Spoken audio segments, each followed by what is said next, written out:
అమెరికాలో చొరబాటుదారులకు స్థానం లేదని కుండబద్దలు కొట్టారు కాబోయే అధ్యక్షుడు డొనాల్డ్ ట్రంప్.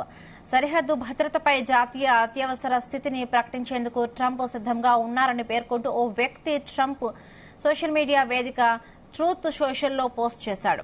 బైడెన్ హయాంలో సరిహద్దులు దాటి అక్రమంగా అమెరికాలోనికి చొరబడిన అక్రమార్కులను సాగనంపుతానన్నారు. ఇందుకోసం అవసరమైతే సైన్యం సహాయం తీసుకుంటారని ఆ వ్యక్తి తన పోస్టులో చెప్పుకొచ్చాడు.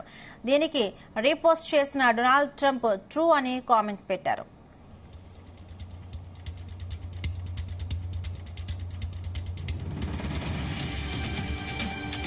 అమెరికా సరిహద్దుల భద్రత, విదేశీ వలసలకు సంబంధించిన వ్యవహారాలను చూసే కీలకమైన బోర్డర్ జార్ పదవిని టామ్ హోమన్ కు ట్రంప్ కేటాయించారు. అమెరికా అధ్యక్ష ఎన్నికల ప్రచారంలో టామ్ హోమన్ మాట్లాడుతూ బైడెన్ నిర్లక్ష్యం వల్ల అమెరికాలోకి చొరబడి అక్రమంగా ఉంటున్న వాళ్లంతా తిరిగి వెళ్లిపోవడానికి సిద్ధం కావాలన్నారు.